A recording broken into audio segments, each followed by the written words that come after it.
Qu'est-ce que la réforme de la taxe d'apprentissage?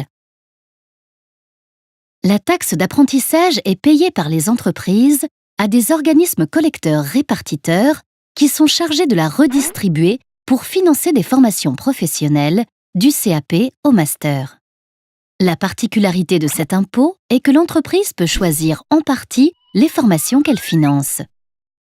Auparavant, la taxe représentait 0,5% de la masse salariale, auquel il fallait ajouter la contribution au développement de l'apprentissage, CDA, qui représentait 0,18% de la masse salariale.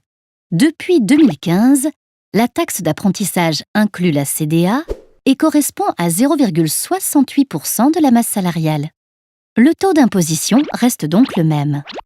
Les sommes sont réparties de la manière suivante. 51% sont reversés aux régions afin qu'elles financent les formations en apprentissage. 26% sont reversés à des centres qui forment des apprentis, comme les CFA. On appelle cette part le quota d'apprentissage. Les entreprises qui emploient des apprentis financent obligatoirement les CFA de leurs apprentis. Ce financement est calculé en fonction du coût de la formation. Si le montant du quota d'apprentissage est trop faible pour couvrir les coûts de tous les CFA concernés, la somme est partagée équitablement entre chaque CFA.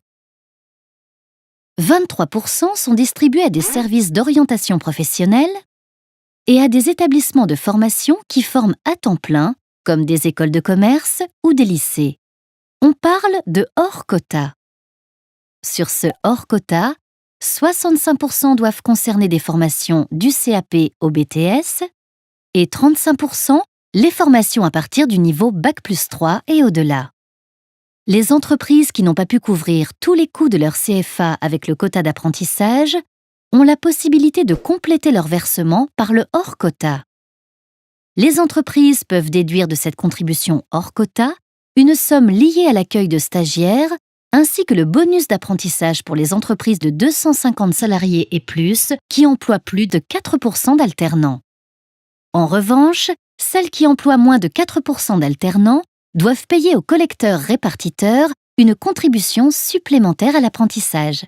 Celle-ci sera reversée à des CFA. À partir de 2016, le nombre de collecteurs sera réduit.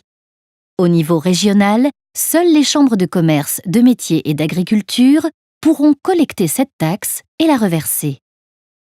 En bref, la réforme simplifie la taxe d'apprentissage, notamment en la fusionnant avec la CDA, crée une nouvelle répartition, réduit le nombre d'organismes collecteurs et permet toujours aux entreprises de choisir les formations qu'elles financent.